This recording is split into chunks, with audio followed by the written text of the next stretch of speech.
Как у бурят появились фамилии? В конце 19-го, начале 20 века царская Россия решила унифицировать так называемые народные управы, жители которых все еще сохраняли собственный уклад и идентифицировались по своему роду, улусу и имени отца.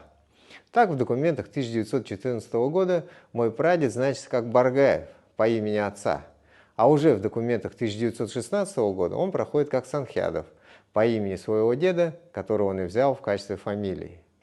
Знание этого исторического факта очень помогает при восстановлении родословной.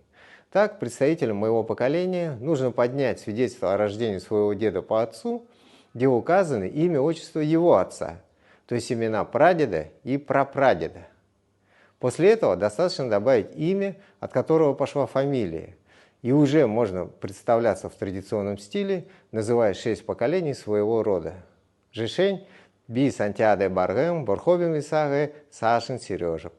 Хундутунухот, почитайте предков и осваивайте родной бурятский язык.